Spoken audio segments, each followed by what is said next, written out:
की जय। हरे कृष्णा।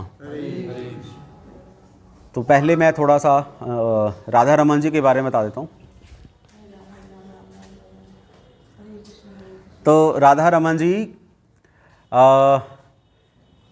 गोपाल भट्ट गोस्वामी जी ने प्रकट किए थे। तो गोपाल भट्ट गोस्वामी कौन है? सुबह हम गए थे ना प्रबोधानंद सरस्वती, यहाँ पर कालिया दे पे पीछे जिनकी समाधि थी, उनके भतीजी हैं गोपाल भट्ट गोस्वामी। तो दक्षिण भारत में थे वो, तो वो दोनों यहाँ पर आ गए फुल टाइम। गोपाल भट्ट गोस्वामी तो फुल टाइम बन गए ब्रह्मचारी, और प्रबोधानंद सरस्वती वो वहीं पर थे, उनकी भजन स्थली वहाँ पर। तो जब गोपाल भट्ट गोस्वामी यहाँ आए थे तो यहाँ रूप सनातन उनसे मिले, उनके साथ उनकी दोस्ती हुई, मित्रता हुई। तो सब गोस्वामीस यहीं रहते थे। और अभी वो चलो मैं उनके बारे में बता रहा था कि तो जब गोपाल भट्ट गोस्वामी एक बार वहाँ पर थे गंडकी नदी में, तो गंडकी नदी में जब स्नान करे तो बहुत सारी शिलाएं उनके हाथ में आ रही थी हर बार, और रख रहे थे हर बार आ रही थी। तो वो उन सब शिलाओं को यहाँ लेकर आ गए थे वृंदावन में, जिनकी सेवा पूजा वगैरह करते थे। तो इनके गोपाल भट्ट गोस्वामी जी के मन में एक विचार आया कि मेरे पास भी मेरे पर्सनल विग्रह होना चाहिए, क्योंकि इनको कोई सेठ जी भगवान के जो वस्त्र थे वो भेंट करके चला गया था, ऑफ़र करके चला गया था, वहाँ पर दक्षिणा में दे गया था। तो इनके पास तो शालिग्राम था, बहुत सारी शिलाएं थी। तो शालिग्राम का श्रृंगार तो नहीं कर सकते, शालिग्राम पता ना, छोटा पत्थर होता है बस, उनका श्रृंगार तो नहीं कर सकते। तो हमारे सारे गोस्वामियों के पास सबके अपने अपने विग्रह थे। रूप गोस्वामी के पास कौन थे? गोविंद देव जी। सनातन गोस्वामी के पास मदन मोहन जी। फिर मधु पंडित के पास भी थे गोपीनाथ जी। लोकनाथ गोस्वामी के पास, इनके पास थे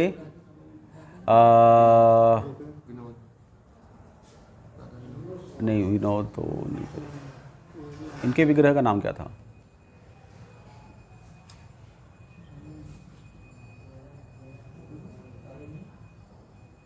भूगर्भ गोस्वामी के छैल चिकन थे इनके, वो कैसे भूल गया मैं।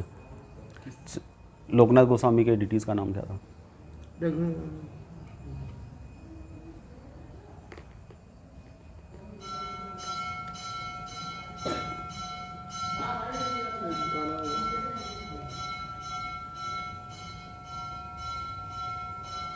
चलो ठीक है।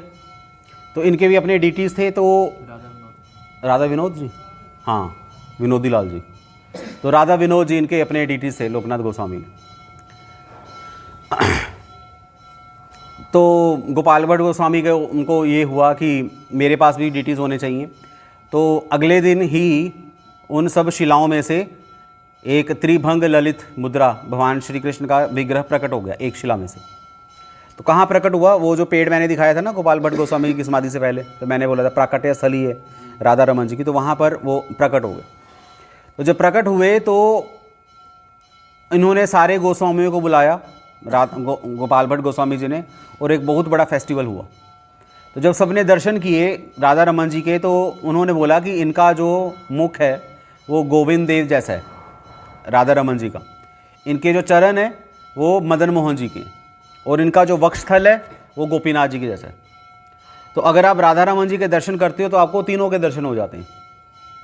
मदन मोहन जी चरणों में, मुख पर गोविंद देव जी, और वक्षस्थल छाती पर गोपीनाथ जी। तो तीनों के दर्शन राधा रमन जी में। तो अगर बाई चांस अगर किसी के दर्शन मिस हो गए, ना कर पाया, तो वो राधा रमन जी के दर्शन करके आपको तीनों के दर्शन हो जाएंगे। तो ये राधा रमन जी बहुत सुंदर हैं। ये सबसे सुंदर डिटीज़ वृंदावन में अभी राधा रमन जी हैं। लोग तो बांके बिहारी के पास जाते हैं, पर बांके बिहारी इतने सुंदर नहीं हैं। देखा कभी बांके बिहारी जी को? नहीं देखा?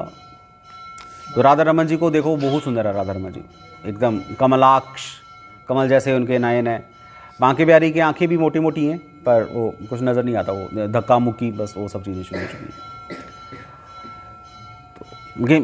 तो मैं अपना पर्सनली बता रहा हूँ कि वो राधा रमन जी बहुत सुंदर है। अगर देखो ना, कंपैरिजन करोगे डिटीज़ का, तो राधा रमन जी बहुत सुंदर है, एक्सट्रीम ब्यूटीफुल है। तो तो ये राधा रमन जी, हम वहाँ पर गए थे, वहाँ रश ज़्यादा था इसलिए हम डिस्कस नहीं कर पाए। तो बहुत सारी स्टोरीज़ हैं राधा रमन जी की, तो मैं फिर कभी बाद में बताऊँगा। पर अभी हम यहाँ पर हैं लोकनाथ गोस्वामी के यहाँ पर। तो लोकनाथ गोस्वामी नरोत्तम दास ठाकुर के गुरु हैं। तो नरोत्तम दास ठाकुर कौन है? चैतन्य महाप्रभु जब थे तो उन्होंने गंगा जी के किनारे पर खड़े होकर आवाज़ लगाई, नरोत्तम नरोत्तम नरोत्तम। तो सबने सोचा कि ये पता नहीं कौन है नरोत्तम। तो चैतन्य महाप्रभु बोला कि आज से कुछ टाइम के बाद नरोत्तम नाम का एक बहुत बड़ा भक्त आएगा जो बाद में हरे कृष्णा महामंत्र का प्रचार करेगा, हमारी संप्रदाय को आगे बढ़ाएगा। तो फिर बाद में नरोत्तम दास ठाकुर आए, वो प्रकट हुए, उनकी स्टोरी है नरोत्तम दास ठाकुर जी की। तो नरोत्तम दास ठाकुर जी को आदेश मिला कि आप वृंदावन आओ और लोकनाथ गोस्वामी से दीक्षा लो। तो ये जब आए, लोकनाथ गोस्वामी से मिले नरोत्तम दास ठाकुर, तो लोकनाथ गोस्वामी ने बोला कि मैं तो प्रण लिया हुआ है कि मैं कभी भी कोई शिष्य नहीं बनाऊंगा, क्योंकि ऐसा उन्होंने वाव लिया हुआ है। तो नरोत्तम दास ठाकुर ने बोला कि अगर मैं आपको अपना गुरु नहीं बनाऊंगा तो मैं तो मर ही जाऊँगा, मैं आत्महत्या कर लूँगा, तो आप ही मेरे गुरु हो सकते हैं और किसी को मैं गुरु नहीं बनाऊँगा।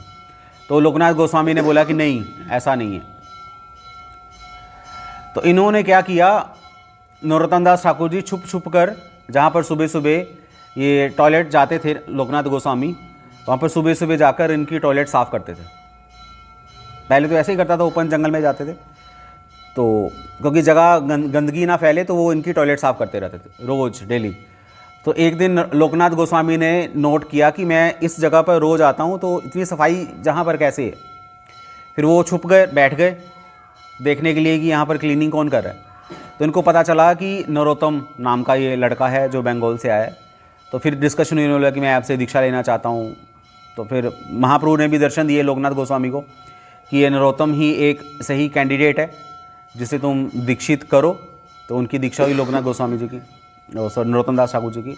उनकी समाधि यहाँ पर है, नरोत्तम दास ठाकुर जी की समाधि है, पुष्प समाधि है। ओरिजिनल समाधि इनकी है ही नहीं। जहाँ पर ओरिजिनल समाधि क्यों नहीं है, क्योंकि जब ये थे वहाँ पर खेतुरी में, तो इनके शिष्य थे गंगा नारायण चक्रवर्ती, इनकी समाधि है गंगा नारायण चक्रवर्ती जी की। तो इन्होंने अपने शिष्यों से बोला कि मुझे स्नान कराओ। पद्मा नदी से उन्होंने स्नान कराया नरोत्तम दास ठाकुर जी को। जब स्नान करा के उनके ऊपर पानी डाले थे, जहाँ जहाँ पानी डाले थे वो उनका सारा शरीर दूध बनकर गंगा जी में ही प्रवाहित हो गया, इसलिए उनका जो विग्रह दूध के रूप में प्रवाहित हो गया। तो नॉर्मल पर्सनैलिटी नहीं थे नरोत्तम दास ठाकुर, तो इसलिए यहाँ पर सिर्फ उनकी पुष्प समाधि है। और नरोत्तम दास ठाकुर जी के गुरु हैं लोकनाथ गोस्वामी। तो ये कौन है? ये सबसे पहले जो ये वो गोस्वामी है जो सबसे पहले वृंदावन में आए थे। इनको चैतन्य महाप्रभु ने भेजा था रूप सनातन से भी पहले कि आप जाओ वृंदावन में जाकर रहो, बाद में जो आपकी सेवा होगी मैं फिर आपसे वो सेवा लूँगी। वो सब चीज़ें हुई। तो चैतन्य महाप्रभु के क्लासमेट थे लोकनाथ गोस्वामी, ये और भूगर्भ गोस्वामी। इनकी भी समाधि वहाँ पर राधा दामोदर मंदिर में, वो जाएंगे हम इसके बाद, वहाँ पर हम दर्शन करेंगे भूगर्भ गोस्वामी जी के। तो लोकनाथ गोस्वामी हैं, ये उनके शिष्य नरोत्तम दास ठाकुर। इन्होंने पूरी इनकी हमारे मिशन को बचाने के लिए बहुत सारी बुक्स लिखी हैं। इनकी एक बुक है प्रेम भक्ति चंद्रिका और प्रार्थना। तो जगन्नाथ दास बाबा जी ऐसा कहते हैं कि अगर कोई ये दो किताबें पढ़ लेगा उसको कृष्ण प्रेम मिल जाएगा। तो बहुत फेमस बुक है नरोत्तम दास ठाकुर जी की। और आपके पीछे ये विश्वनाथ चक्रवर्ती ठाकुर हैं, ये नरोत्तम दास ठाकुर के डिसाइपल हैं। तो इन्होंने इनका योगदान क्या था? जब ये आए थे, आई थिंक 300 साल पहले जब आए थे, तो तब वृंदावन पूरा सहजियों से भर चुका था, फिलॉसफी ख़त्म हो चुकी थी। लोगों को लगता था कि लोग पता कैसे बातें करते थे कि दो स्त्रियां जा रही हैं तो एक उससे पूछ रहे कि तुम कहाँ से आ रही हो, तो सच बताना तुम कहाँ से आ रही हो। तो वो कहते कि मैं तो अपने घर से ही आ रही हूँ, अपने पति के पास थी। तो पूछती थी कि कौन से पति के पास से आ रही हो? वो तो तुम्हारा जिस पति से तुमने शादी की है वो पति तुम्हारा पति है ही नहीं है, तुम्हारा असली पति तो श्याम सुंदर है।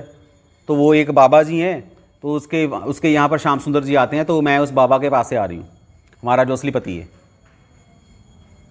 तो ऐसी ऐसी चीज़ें शुरू हो चुकी थी। लोग भक्ति के नाम पर ढोंग कर रहे थे। बाबा जो थे स्त्रियों का शोषण कर रहे थे, खुद कृष्ण बनकर गोपियों के साथ रासलीला चल रही है, वो गाना ना, तुम करे तो लीला मैं करूँ तो करैक्टर ढीला, वैसे बाबा सब आ चुके थे जब 300 साल पहले ही। तो विश्वनाथ चक्रवर्ती ठाकुर ने अपनी राइटिंग से, अपनी संस्कृत की दक्षता से पूरी संप्रदाय को दोबारा से स्थापित किया, क्योंकि विश्वनाथ चक्रवर्ती ठाकुर ना होते तो शायद आज हम भी कहीं ना कहीं साड़ी डाल कर ठुमके लगा रहे होते, ये भी कुछ भी हो सकता था, राधे राधे राधे राधे राधे राधे चल रहा होता। तो भक्ति खत्म थी अगर विश्वनाथ चक्रवर्ती ठाकुर ना होते। तो व्रज में भक्ति तो चलो ऑफ कोर्स खत्म हो नहीं सकती, तो टाइम टाइम पर आचार्य आते रहते हैं, तो इन्होंने आकर भक्ति को प्रिजर्व किया, दोबारा से सही जो नॉलेज थी लोगों को दी। तो ये नरोत्तम दास ठाकुर के शिष्य हैं विश्वनाथ चक्रवर्ती ठाकुर। तो अभी यहाँ पर आगे इनके विग्रह हैं, हम वहाँ पर दर्शन करके जितनी जल्दी हो सके हम जाते हैं। तो जय श्री श्री लोकनाथ गोस्वामी की जय, श्री नरोत्तम दास ठाकुर की जय, श्रीपाद विश्वनाथ चक्रवर्ती ठाकुर की जय। तो पूरा गोस्वामी, नरोत्तम दास ठाकुर, विश्वनाथ चक्रवर्ती ठाकुर, तो पूरा वृंदावन ये असली वृंदावन है। ठीक है, तो अभी वैष्णव प्रणाम मंत्र करके हम चलते हैं।